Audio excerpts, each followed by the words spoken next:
कोल्हापूरच्या नांदणी मठामध्ये गेली 34 वर्ष असणाऱ्या महादेवी हत्तीणीला गुजरातच्या वनतारा प्रकल्पात नेण्यात आलाय आणि याविरोधात तीव्र जनभावना निर्माण झाल्या असून कोल्हापूरकर महादेवी हत्तीणीला परत आणण्यासाठी आक्रमक झाले।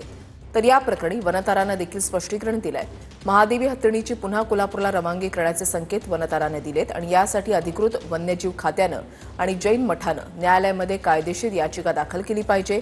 जर न्यायालयाने आदेश दिला तर या हत्तीणीला वैद्यकीय देखरेखीखाली आणि तज्ञ वन्यजीवांच्या हाताळणीमध्ये सुरक्षितरित्या पुन्हा कोल्हापूरला पाठवण्याची वनताराची तयारी असल्याचं वनताराकडून सांगण्यात आलेलं आहे। प्राणीमित्र संघटना पेटा इंडियाच्या अर्जावर मुख्य वन्यजीव वॉर्डन यांनी हत्तीणीच्या प्रकृतीची तपासणी करण्यासाठी समिती नेमली।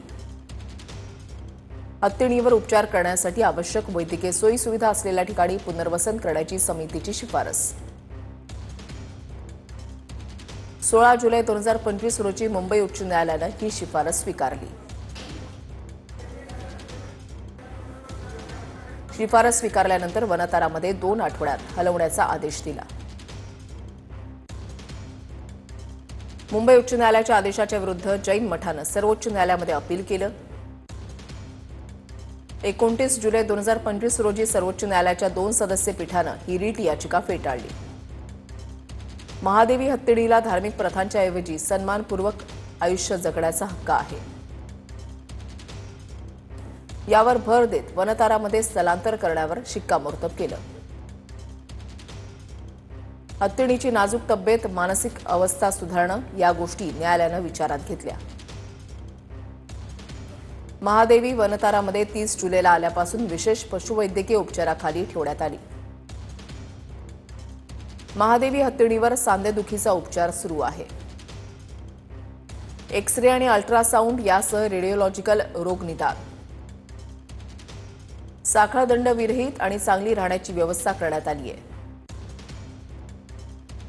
यामुळे महादेवी हत्तीणीची मानसिकता आणि आरोग्य सुधारत असल्याचं वनतारानं सांगितलंय। अनेक वर्ष दुर्लक्ष झाल्यानंतर सुद्धा आता तिच्या पायाची अवस्था हळूहळू सुधारतेय असं वनताराकडून स्पष्ट करण्यात आलंय। महादेवी हत्तीणीची पुन्हा कोल्हापूरला रवानगी करण्याचे वनतारानं दिले। त्यासाठी अधिकृत वन्यजीव खात्यानं तसंच जैन मठानं न्यायालयामध्ये कायदेशीर याचिका दाखल केली पाहिजे। वन्यजीव संरक्षण कायद्यानुसार सर्व नियमांचं पालन करण्यात आलं पाहिजे।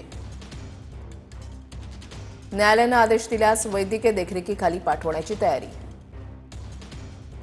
माधुरी जेव्हा वनतारामध्ये आली तेव्हा इथे सेटल होण्यासाठी आपण तिला पुरेसा वेळ आणि जागा दिली। त्याच्यानंतर आपण तिची वैद्यकीय तपासणी केली आणि त्या वैद्यकीय तपासणीमध्ये जे आपल्याला प्रॉब्लेम दिसले त्याच्यासाठी तिला आपण आता लॉंग टर्म एक ॲक्शन प्लॅन तिच्यासाठी बनवलेला आहे। जे माधुरीवर प्रेम करतात, तिच्याबद्दल चिंता व्यक्त करतात, तुमच्या या प्रेमाचा आम्ही आदर करतो। तुमच्याच या प्रेमामुळे ती आता इथपर्यंत पोहोचलेली आहे आणि इथे वनतारामध्ये डेडिकेटेड टीम आहे तिच्यासोबत तिची काळजी घ्यायला।